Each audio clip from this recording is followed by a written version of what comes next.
Puji Tuhan, Shalom, selamat hari Minggu. Mari kita datang ke hadirat Tuhan pada hari ini dengan hati yang bersyukur, bersukacita dan bersorak-sorai. Kita nyanyikan pujian ini dengan sukacita dan sorak-sorai buat Dia.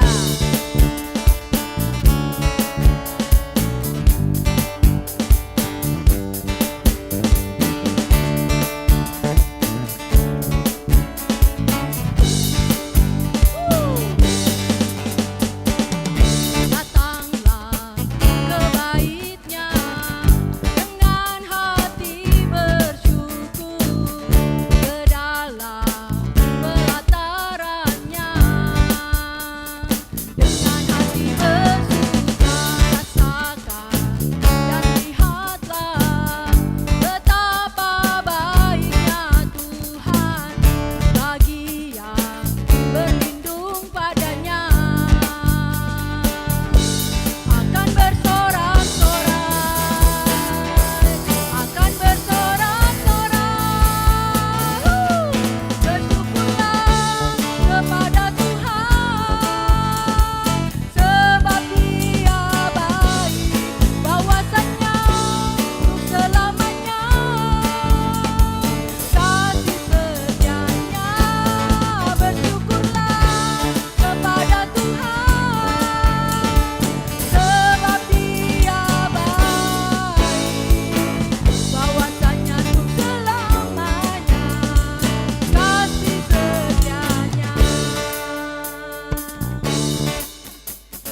Bapa yang selalu mengerti kami Tuhan.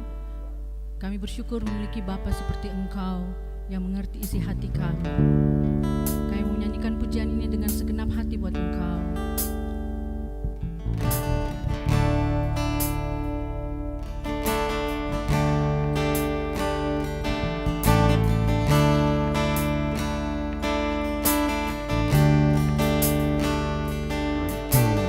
Sungguh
Amin. Kami berserah di dalam kekuatan Engkau ya Bapa. Sesungguhnya kami sungguh percaya kepada Engkau, penebus dan juru selamat kami yang hidup. Kami mengucap syukur ya Bapa untuk hari ini ya Bapa. Engkau boleh melayakan kami ya Bapa untuk masuk di dalam gerbang puji-pujian bersama-sama dengan Engkau. Kami berdoa buat firman yang akan dibawakan oleh hamba-Mu. Biarlah Engkau urapi hamba-Mu ya Bapa secara khusus ya Bapa. Engkau berikan buat dia rema-rema yang baru ya Bapa, yang akan kami terima ya Bapa buat kami hari ini. Kami berdoa ya Bapa, biarlah kehendak-Mu yang terjadi pada hari ini. Kami berdoa buat setiap keluarga-keluarga yang mendengarkan pelayanan GPI Arauna online pada hari ini. Mereka memperoleh pengurapan yang sungguh yang berasal daripada Engkau. Di dalam nama Tuhan Yesus kami boleh berdoa dan mengucap syukur kepada Bapa di surga. Amin. Salam sejahtera. Kekasih Tuhan dimanapun kita berada, saya berdoa kasih karunia dan penyertaan Tuhan tetap setia bersama-sama dengan kita di semua situasi, di semua kondisi dan di semua keadaan. Bagaimana kabar saudara? Amin. Saya berharap kita semua baik-baik saja ya, seperti jiwa kita baik-baik saja, tubuh kita juga baik-baik saja. Nah, saudara, kita ada di penghujung bulan Maret, waktu begitu cepat berjalan dan hari ini kita akan sama-sama belajar. Saya selalu ucapkan berulang kali bahwa saya pun menjadi murid di dalam pengajaran yang kita akan sama-sama belajar hari ini. Saudara, saya memberi judul melatih tubuhku menjadi alatmu. Mari kita buka di 1 Korintus 9. 1 Korintus 9 dalam terjemahan bahasa Indonesia masa kini ya, di depan layar saudara. 1 Korintus 9 itu di dalam ayat-ayat ini perikopnya adalah bagaimana menjadi seorang hamba Tuhan atau pelayan Tuhan. Dan di ayat 24-nya, mari kita baca bersama. Saudara tentu tahu bahwa di dalam perlombaan semua peserta turut lari, tetapi hanya satu orang menerima hadiah. Oleh sebab itu, larilah begitu rupa sehingga saudara menerima hadiahnya. Kita tetap melihat ayat-ayat tersebut, saudara. Bahwa dalam perlombaan, kita ini semua ada dalam perlombaan rohani, saudara. Ya, dalam perlombaan rohani itu Paulus katakan, ya. Oleh sebab itu larilah begitu rupa sehingga saudara menerima hadiahnya. Setiap orang yang sedang dalam latihan menahan dirinya dalam segala hal. Ia melakukan itu karena ia ingin dikalungi dengan karangan bunga kejuaraan, yaitu bunga yang segera akan layu. Tetapi kita ini menahan diri dalam segala hal karena kita ingin dikalungi dengan karangan bunga yang tidak akan layu. Sudah dikatakan bahwa kita semua dalam perlombaan. Ayat yang ke-24 tadi. Perlombaan apa? Perlombaan iman. Ibrani 11 mengatakan bahwa di surga kita memiliki banyak saksi.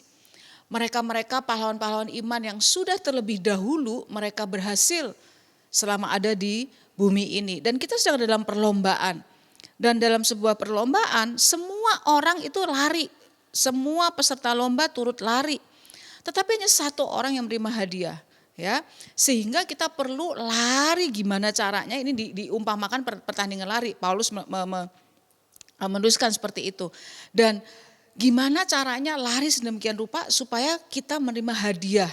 Di ayat 25 dikatakan bahwa orang yang sedang di dalam latihan, dalam training ya, di dalam pelatihan itu menahan diri dalam segala hal. Kita tahu di setiap atlet, setiap atlet apapun itu mereka benar-benar memiliki aturan, memiliki kedisiplinan untuk menahan diri. Dan dikatakan di situ untuk apa? Kejuaraan di bumi ini, kejuaraan apapun itu untuk sebuah hadiah yang tidak kekal. Nah kita, saya dan saudara dikatakan kita menerima hadiah kalungan bunga diumpamakan seperti itu yang tidak akan pernah layu. Oleh sebab itu kita perlu menahan diri, kita perlu melatih diri kita sedemikian rupa sehingga seperti pahlawan-pahlawan iman kita berhasil sampai di titik finish ya. Syukur-syukur puji Tuhan kita bertemu Tuhan waktu Yesus datang kedua kalinya di awan-awan. Itu doa saya dan saya percaya itu menjadi doa saudara juga. Nah di ayat ke-26 dikatakan seperti ini. Itu sebabnya saya berlari dengan tujuan yang tertentu. Seperti dalam pertandingan tinju. Yang kedua tadi lari, yang sekarang tinju. Saya tidak memukul dengan sembarangan. Ayat 27, saya membiarkan badan saya digembleng dengan keras. Mari katakan sama-sama mulai dari kata sampai. Atau kita baca sama-sama di ayat 27-nya ya saudara ya. 2, 3. Saya membiarkan badan saya digembleng dengan keras sampai saya dapat menguasainya. eh, petinju itu fokus kepada titik yang mematikan di lawan, saudara. Pukulannya kan diarahkan fokus kepada titik di mana lawan itu lemah atau lengah. Lah oleh sebab itu di ayat 27 katakan kita perlu menggembleng dengan keras badan kita, melatih badan kita itu sampai badan kita, tubuh kita itu bisa dikuasai dengan perumpamaan atlet-atlet olahraga tersebut, saudara. Nah, saudara, saya membaca ya di tahun-tahun dulu, mungkin generasi sekarang agak kurang tahu, tetapi di zaman-zaman saya remaja seperti itu, anak muda gitu, maka ada tokoh yang sangat terkenal, bintang film dan juga memiliki kemampuan bela diri yang luar biasa, yaitu Bruce Lee. Nah, konon Bruce Lee itu dapat melakukan 1.500 push up. Wow, dengan 2 tangan. Kemudian 400 push up dengan 1 tangan saja. Dan 200 kali push up dengan 2 jari. Jari, saudara, jari, entah jari yang mana ya. Dan 100 kali push up dengan 1 ibu jari. Entah kiri atau kanan.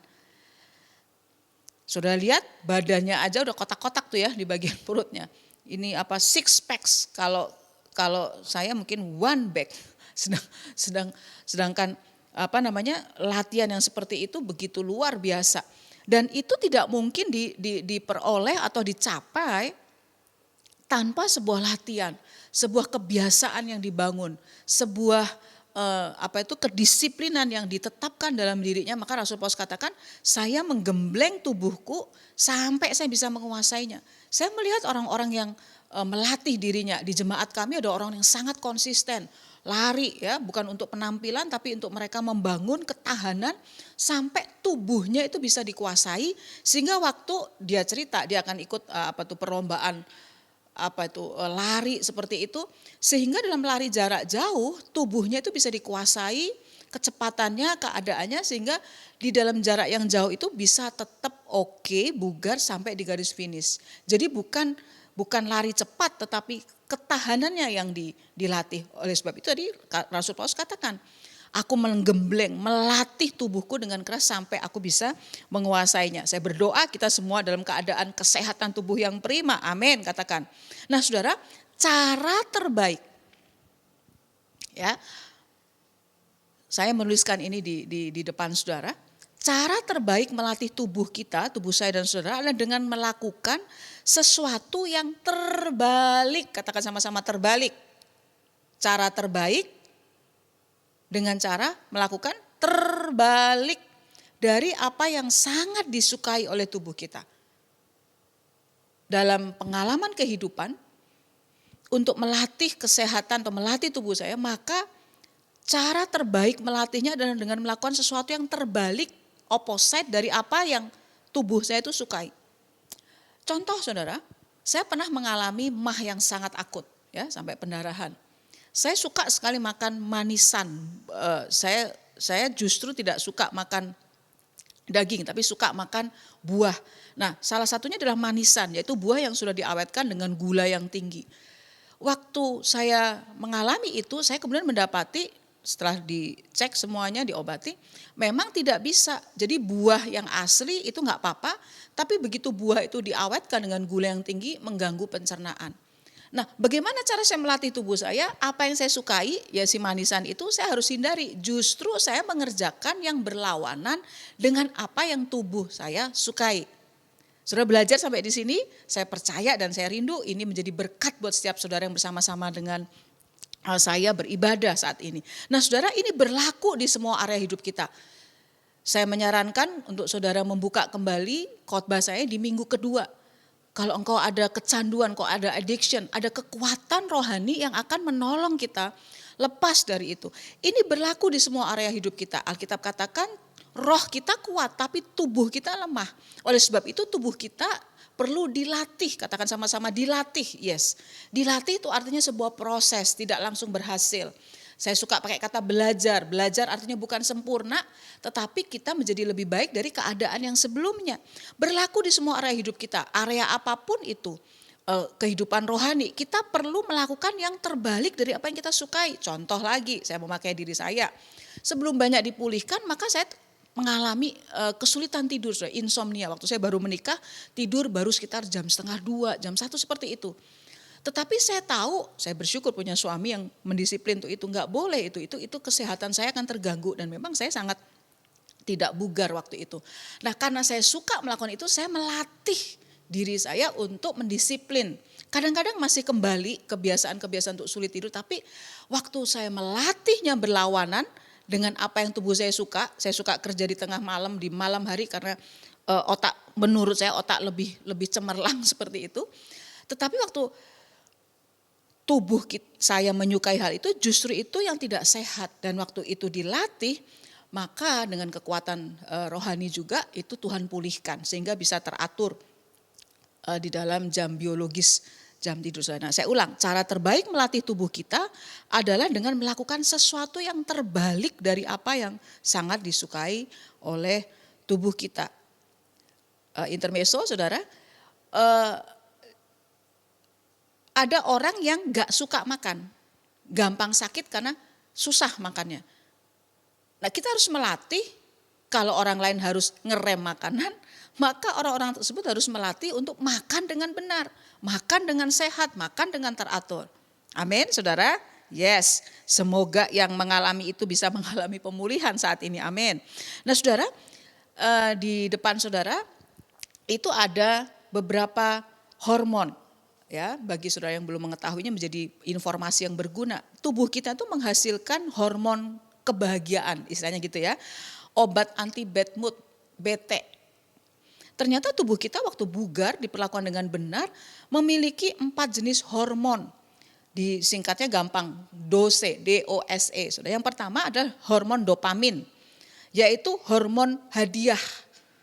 Hormon yang membuat rasa bahagia yang didapat setelah kita melakukan sesuatu. Contoh, makan makanan sehat. Tahukah saudara waktu kita mengerjakan hal yang salah atau tidak benar, even atau itu makan sekalipun, maka sebenarnya kita punya rasa bersalah yang kita tidak bisa tutupi.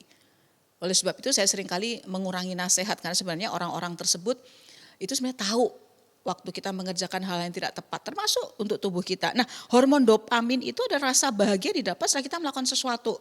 Contoh, makan yang sehat, yang tadi saya cerita, tidur yang benar, tidur yang cukup. Waktu kita tertawa, ya,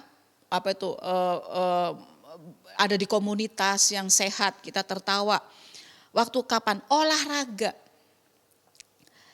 Satu kali sudah saya ada dalam sebuah keadaan lagi sendirian karena suami sedang pelayanan keluar kota dan ada banyak pikiran waktu itu yang menjadi beban. Singkat cerita, saya kemudian harus pergi ke satu tempat yang jaraknya tidak jauh dari rumah saya. Saya memilih untuk jalan kaki. Ya, sekalian pakai baju olahraga dan jalan kaki pagi-pagi itu, urusan ke belanja dan juga ke bank, dan saya bisa jalan kaki.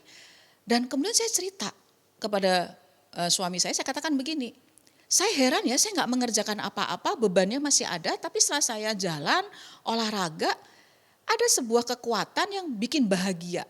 Nah, ternyata nanti belajar, ternyata ada hormon dopamin. Saudara kurang bahagia hari ini, mungkin saudara perlu exercise, saudara perlu keluar. Yang kedua adalah hormon oksitosin, ya, hormon cinta istilahnya. Bahagia, hormon yang menghasilkan bahagia karena berkomunikasi dengan sosok yang kita sayangi, ya. Contoh, memeluk orang yang disayang. Ayo Bapak Ibu Saudara, anak-anak remaja teens boleh peluk kiri kanan papa mama atau siapapun. Kalau saudara-saudara bisa peluk diri saudara sendiri, memberi reward untuk diri sendiri, ya. Itu menghasilkan hormon yang membuat bahagia. Waktu kita memeluk selama 2 tahun ini salah satu hal yang sangat menyedihkan, kita nggak bisa peluk orang, bahkan salaman pun jadi kagok. Kita perlu melatih ulang dalam keadaan yang sudah baik. Memuji orang lain, waktu kita memuji orang lain, menghargai orang lain, ternyata hormon ini bekerja. Main bersama hewan peliharaan. Ya, ini salah satu penghasil hormon oksitosin. Yang ketiga adalah hormon endorfin. Hormon yang mengurangi rasa sakit dan meningkatkan kesenangan. Orang-orang yang menghasilkan endorfin baik tidak perlu terlalu sering dengan obat, saudara. Yang sedang sakit katakan amin bagian ini. Mari kita perintahkan hormon endorfin kita untuk bekerja, ya. Dengan cara seperti apa? Mendengarkan musik, menonton film yang lucu. Kalau saya justru film yang sulit itu menghibur saya, ya. Makan coklat, ya, ini harus hati-hati juga, ya. Nah, kembali lagi disebut olahraga, exercise. Yang keempat adalah hormon serotonin. Hormon penstabil suasana hati. Siapa di sini yang moodnya bisa ke atas ke bawah ya, menggunung dan kemudian masuk ke lembah. Mungkin kita perlu hormon serotonin ini, berjemur matahari itu penting. Kembali lagi disebut olahraga, dan ini sudah meditasi. Meditasi ini bukan penyembahan kepada sesuatu yang di luar Tuhan, tapi merenungkan. Mazmur 1 mengatakan merenungkan Taurat Tuhan siang dan malam. Menenangkan diri ya. Latihan pernafasan itu baik sekali. Saya sedang mengerjakan itu ya. Nah saudara, mari kita berdoa supaya hormon yang secara otomatis dihasilkan tubuh, 4 hormon ini bekerja. Perintahkan kepada tubuhmu, katakan Tuhan aku berdoa supaya keempat hormon ini bekerja dengan normal dalam hidupku. Yang percaya katakan amin. Yes. Nah saudara, beberapa alasan mengapa tubuh yang prima, sehat dan bugar itu penting. Mengapa melatih tubuh kita itu penting? Yang pertama, karena dengan kita merawat tubuh kita, yang pertama, kenapa penting? Merawat kemah di bumi kita. Kita punya rumah, kita punya kemah di bumi ini, yaitu tubuh kita.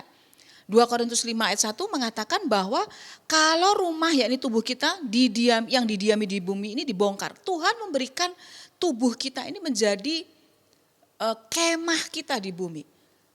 Kita menghargai rumah kita selama di bumi ini.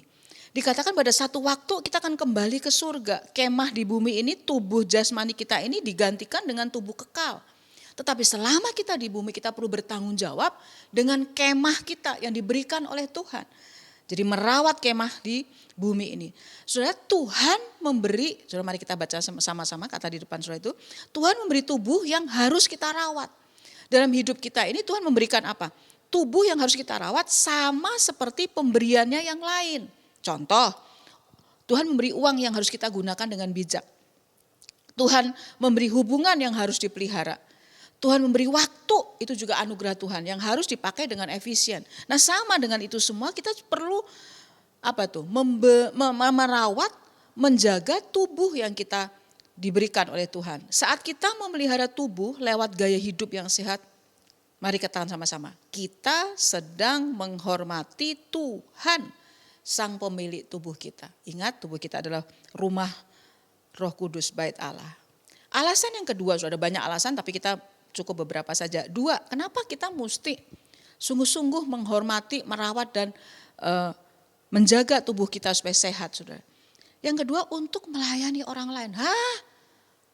Tubuh-tubuhku untuk apa saya peduli dengan orang lain? Enggak, kita ditakdirkan, istilah gampangnya sudah ditetapkan untuk melayani orang lain. Titus 2 ayat 14, ini salah satu ayat pegangan saya, saudara. Ini yang dikerjakan Yesus, Titus 2 ayat 14, yang telah menyerahkan dirinya, yaitu Yesus menyerahkan dirinya, saya dan saudara ditebus menerima korban salib itu. Ya, untuk apa saudara? Dia menyerahkan dirinya bagi kita untuk membebaskan kita dari segala kejahatan, betul. Dan untuk menguduskan bagi dirinya suatu umat kepunyaannya.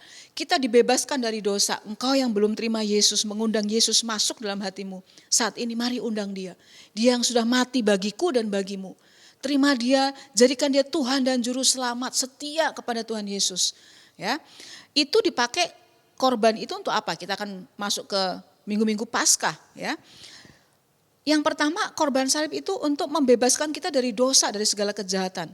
Menguduskan kita dari dosa. Tetapi bukan hanya itu, baca selanjutnya. Menguduskan bagi dirinya suatu umat kepunyaannya sendiri. Yang, apa saudara? Yang rajin berbuat baik. Katakan sama-sama, rajin berbuat baik. Rajin berbuat baik. Ajarkan kepada generasi di bawah kita, anak-anak kita, engkau anak-anak muda, anak remaja. Jadi orang yang rajin berbuat baik karena kita sudah ditebus oleh korban Yesus di salib. Rajin berbuat baik. Terjemahan yang lain mengatakan rajin untuk melayani orang lain.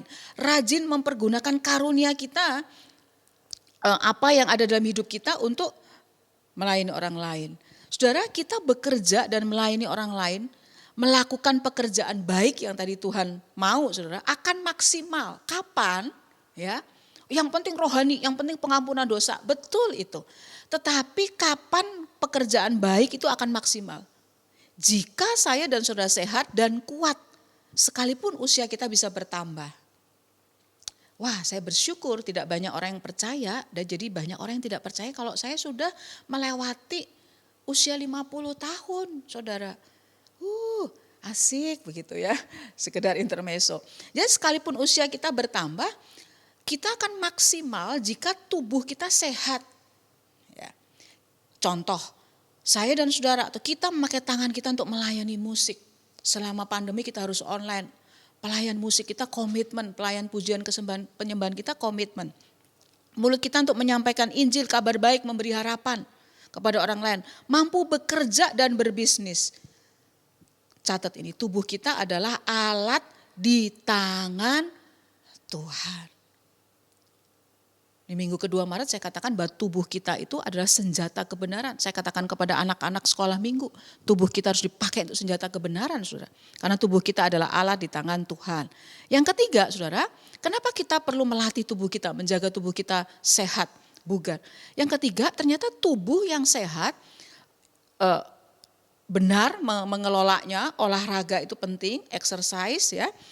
Kenapa? Karena yang ketiga menjaga otak kita segar dan sehat. Seperti kita tahu bahwa otak adalah pusat dari tubuh kita. Kalau otak kita bermasalah, maka seluruh tubuh kita bermasalah. Alkitab itu adalah kitab atau buku yang lengkap dan luar biasa. 1 Petrus 1 ayat 13 dikatakan begini, sebab itu siapkanlah akal budimu. Waspadalah dan letakkanlah pengharapanmu seluruhnya atas kasih karunia yang dianugerahkan kepadamu pada waktu pernyataan Yesus Kristus. Diterjemahkan yang lain, siapkanlah akal budimu adalah siapkan pikiranmu supaya bisa bertindak. Keep your mind for an action. Ya. Jadi otak kita, akal budi kita ini kalau segar maka kita bisa waspada, kita bisa mengalami pengharapan yang indah. Tadi itu ayat yang mengatakan saudara ya. Bahkan bisa mengalami kasih karunia, mengalami kehadiran Tuhan lewat kesehatan kita yang prima. Otak kita perlu dijaga. Orang yang menjaga tubuhnya, exercise dengan baik, otaknya segar dan sehat. Ini bukan hanya kata-kata Alkitab, ternyata selama kurun waktu yang panjang, peneliti-peneliti menjelaskan saudara. Ya, dengan berjalan kaki ini salah satu contoh, itu yang saya kerjakan, sederhana, sesuatu yang tidak sampai bodybuilding, kalau bisa ya puji Tuhan. Tetapi hal yang sangat sederhana untuk menjaga tubuh. Penelitian menjelaskan dengan berjalan kaki teratur sepanjang 2 miles, itu sekitar 3,2 kilometer, akan mengurangi resiko penurunan kognitif. Kognitif itu kemampuan mental, kemampuan otak kita. Dan juga menurunkan resiko demensia, penurunan daya ingat, pikun. Saya bersyukur sampai hari ini ya, bahkan Tuhan beri anugerah saudara, sampai usia 50 lebih masih bisa masukin jarum tanpa kacamata plus, itu semua anugerah Tuhan. Ya, saya berdoa supaya apa yang saya alami mengalir bagi saudara. Nah, tubuh yang bugar menolong kita untuk apa saudara? Belajar. Betul, merenungkan firman. Tadi saya katakan waktu saya lagi banyak beban, waktu saya sedang exercise, janji-janji Tuhan diingatkan. Saya bahagia karena hormon-hormon yang baik itu bekerja. Ya, mengingat janji Tuhan dan membagikan kepada orang lain.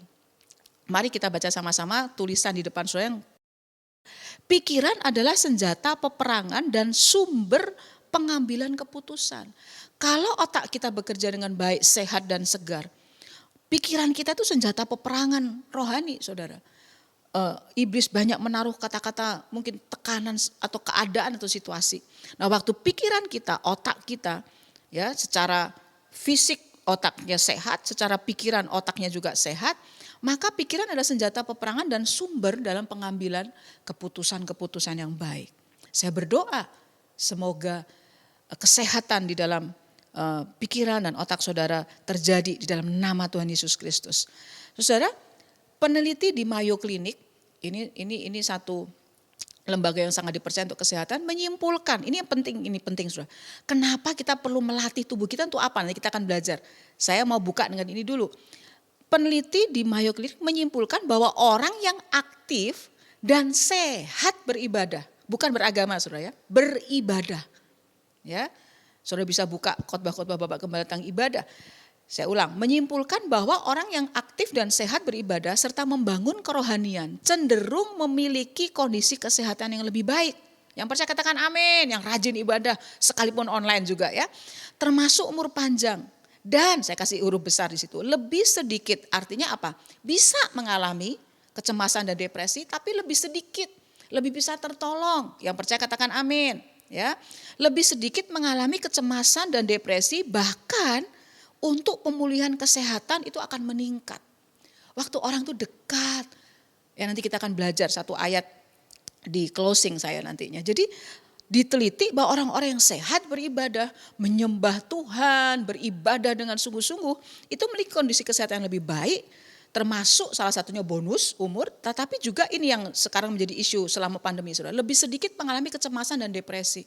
Saudara, kalau engkau sungguh-sungguh sama Tuhan, jika ya engkau sungguh-sungguh beribadah kepada Tuhan, harusnya kecemasan dan depresi tidak menguasaimu dalam jangka waktu yang cukup lama. Kita bisa mengalami, saya bisa mengalami itu.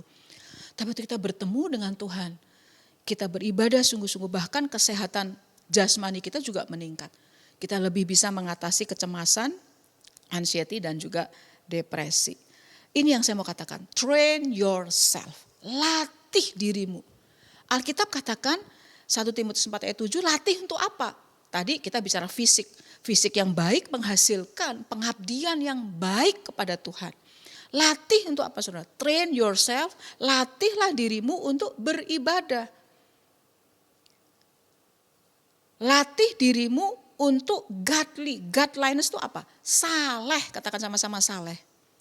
Melatih diri untuk saleh. Apa itu saleh saudara? Taat dan sungguh-sungguh menjalankan ibadah. Bukan sekedar agamawi.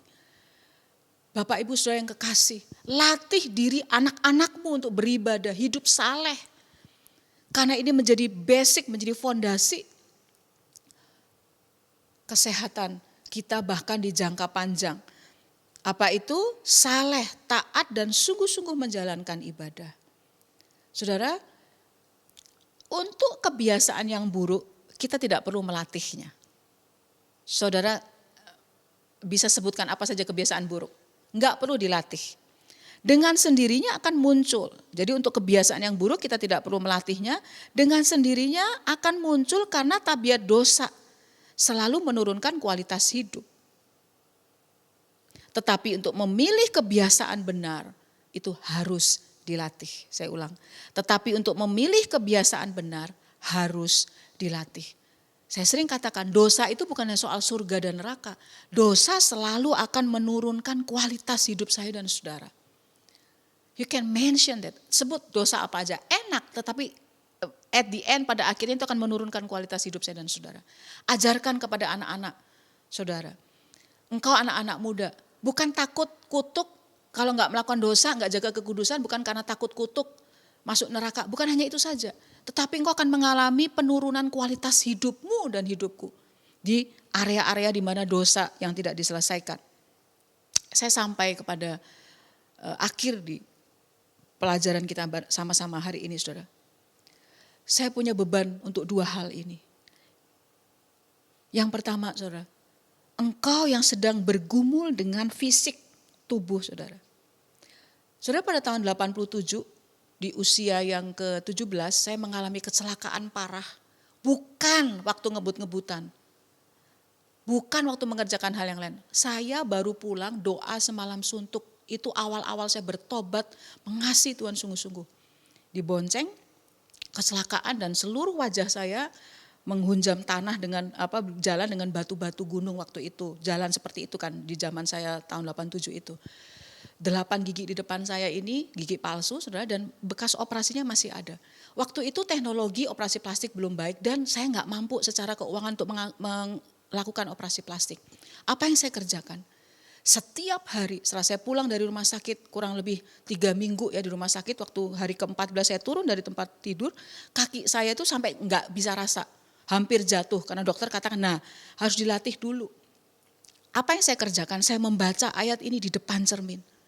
Saya katakan saya akan bertemu dengan orang yang mengasihi saya, mencintai saya, tidak melihat fisik. Tapi kehidupan rohani. Saya cantik, saya mulia di mata Tuhan. Tapi ayat ini menjadi ayat yang membebaskan. Bayangkan seorang anak gadis usia 17 tahun dengan wajah yang gak karu-karuan.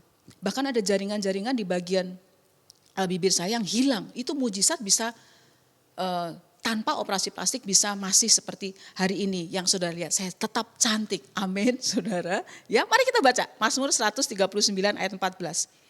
Aku bersyukur kepadamu oleh karena kejadianku apa saudara? Dahsyat dan ajaib. Ajaib apa yang kau buat. Dan jiwaku benar-benar menyadarinya. Bukan hanya fisik melihat tubuhku bersyukur. Tetapi jiwa, pikiran, perasaan, kehendakmu dan kehendakku itu mensyukuri. Orang-orang yang jiwanya mensyukuri saudara. Dia gak gampang minder, dia gak gampang rendah diri. Tapi bukan sombong. Ya, bersyukur dan menerima tubuh saya dan saudara dengan segenap kesadaran. Berdiri di depan cermin dan bersyukur untuk seluruh bagian tubuhmu dan tubuhku, mulai dari ujung kepala sampai ujung kaki, ya. Rambut yang menentang, apa itu? Ya, rambut yang sulit diatur mungkin, atau bentuk tubuh, warna kulit, semuanya. Mari kita bersyukur. Saya berdoa bagi engkau dimanapun engkau ada, engkau yang sedang bergumul dengan kepercayaan diri, engkau merasa terganggu dengan bentuk tubuhmu, engkau pernah mengalami seperti yang saya pernah alami, ada kata-kata yang menyebut bagian tubuh dan membuat engkau bergumul dengan itu. Dalam nama Yesus engkau dibebaskan. Kenapa? Karena kejadianku dan kejadianmu itu dahsyat dan ajaib. Tuhan menjamahmu saat ini. Yang kedua, saya sedang berdoa untuk apa saudara? Tubuhku menerima mujizat kesembuhan. Katakan sama-sama. Tubuhku menerima mujizat kesembuhan. Keluaran 15 ayat 26. Firman Tuhan berkata seperti ini. Jika kamu sungguh-sungguh mendengarkan suara Tuhan, saudara catat. Apa yang Tuhan katakan untuk tubuh kita menerima mujizat kesembuhan. Kuasa mujizat terjadi saudara. Yang saya beri tulisan yang berwarna merah. Jika kamu yang pertama sungguh-sungguh mendengarkan suara Tuhan Allahmu. Yang kedua, dan melakukan apa yang benar di matanya. Yang ketiga, dan memasang telingamu kepada perintah-perintahnya. Yang keempat, dan tetap mengikuti segala ketetapannya. Dari mana kita tahu ketetapan Tuhan? Di dalam firman Tuhan, Alkitab, buku fisik yang kita baca. Apa yang terjadi kalau engkau dan saya mengerjakan itu? Mari kita baca mulai dari kata maka. 2, 3. Maka aku Tuhan tidak akan menimpakan kepadamu penyakit manapun yang telah kutimpakan kepada orang Mesir. Sebab aku Tuhanlah yang menyembuhkan engkau. Jehovah Rafa. Sungguh-sungguh mendengarkan suara Tuhan dan tuntunan Tuhan. Termasuk di dalamnya kalau sudah terikat ada di dalam jemaat lokal. Sudah dituntun, sudah dibimbing oleh penggembalaan yang sehat. Melakukan apa yang benar di matanya, ketetapan Tuhan. Memasang telinga kepada perintah-perintah Tuhan. Dan yang keempat, mengikuti segala ketetapan Tuhan. Apa yang do or don't, apa yang boleh dan tidak boleh Tuhan katakan. Waktu kita mengerjakan itu Tuhan berjanji, Dia tidak akan menimpakan sakit penyakit yang seperti Mesir waktu itu dikutuk. Kalau engkau hari ini sedang mengalami pergumulan dalam tubuhmu, entah itu sakit, ada kelainan, mari datang kepada Tuhan Yesus. Ada 2, Tuhan berjanji untuk menyembuhkan. Yang kedua, kalau itu tidak seperti yang kita pikirkan atau tidak sembuh atau itu tetap dalam keadaan seperti itu, maka itu akan dipakai untuk menjadi alat kemuliaan Tuhan. Salib itu selalu membawa kemuliaan saudara. Dialah Jehovah Rafa. Dia yang menyembuhkan. Saya berdoa supaya mujizat Tuhan terjadi dimanapun kau ada saat ini. Mari kita tundukkan kepala. Hampiri Tuhan, saudara. Hampiri Tuhan. Hampiri Tuhan. Yes. Oh Yesus. Sembah Dia, sembah Dia. Sembah Dia, sembah Dia. Sembah Dia. Sembah Dia. Alami hadirat Tuhan dimanapun kau ada saat ini. Mari beri waktu, saya harus taat. Beri waktu kepada Roh Kudus bekerja dimanapun kau ada. Kau bersyukur dengan tubuhmu. Bahkan dalam kecacatan, bahkan dalam kebutuhan khusus dalam tubuhmu yang tidak sempurna. Yang kedua, engkau mengalami mujizat Tuhan dengan cara yang ajaib. Waktu kita beribadah saleh kepada Tuhan. Oh haleluya Tuhan. Bapa di surga, hambamu sudah selesai berbicara. Tapi kuasa Tuhan akan bekerja, tetap bekerja dan terus bekerja dimanapun kami ada. Aku berdoa Tuhan, jamah mereka-mereka yang sedang bergumul dengan gambar diri, dengan keadaan dirinya. Kami mau mengakui bahwa kejadian kami itu dahsyat dan ajaib. Jiwaku, pikiran, perasaan, kehendak menerima bahwa kejadianku itu dahsyat dan ajaib. Apapun yang terjadi, bagaimanapun keadaan fisikku, itu terjadi Tuhan. Engkau menjamah setiap hati, pulihkan supaya kami melihat diri kami seperti Tuhan melihat diri kami. Yang kedua, aku berdoa supaya kuasa mujizat terjadi dimanapun kami sedang beribadah saat ini. Entah kami bersama-sama orang lain, entah kami sedang sendirian. Jamah, kelainan darah, kelainan hormon, kelainan fisik, kelainan-kelainan di dalam tubuh, alergi apapun itu. Di dalam nama Tuhan Yesus Kristus, kuasa bilur-bilur Yesus menyembuhkan. Kami mengangkat tangan kami memberkati bangsa dan negara kami yang kami cintai. Tuhan, terima kasih untuk keadaan yang membaik. Kami tetap menyerahkan diri kami tetap mau hati-hati, tetap prokes. Dan lebih dari itu, mulai dari Bapak Presiden, Wakil Presiden, seluruh jajaran menteri, sampai pemerintah di daerah, Engkau menyertai. Jadikan Indonesia raya Tuhan. Kami juga berdoa untuk GBI Arauna, mulai dari Bapak Gembala yang kami kasihi, Engkau terus menyampaikan isi hatimu kepada seluruh pelayan-pelayan Tuhan. Engkau menyertai Tuhan, bawa gereja kami menjadi pengaruh, menjadi berkat. Love God, love people. Kami memberkati anak-anak muda, anak-anak remaja yang bersama-sama dengan kami. Supaya sejak kami masih muda, kami menjadi saksi bagi kemuliaan nama Tuhan. Sekali percaya Yesus, tetap percaya Yesus. Mari angkat kedua belah tangan saudara dan terima berkat dari Tuhan saudara. Tuhan memberkati engkau dan melindungi engkau. Tuhan menyinari engkau dengan wajahnya dan memberi engkau kasih karunia. Tuhan menghadapkan wajahnya kepadamu dan memberi damai sejahtera. Persekutuan yang manis dengan Tuhan Yesus, penghiburan dari Roh Kudus menyertai saudara dan saya dari hari ini sampai Tuhan Yesus datang kedua kalinya. Di dalam nama Tuhan Yesus, semua yang percaya katakan amin. Tuhan memberkati.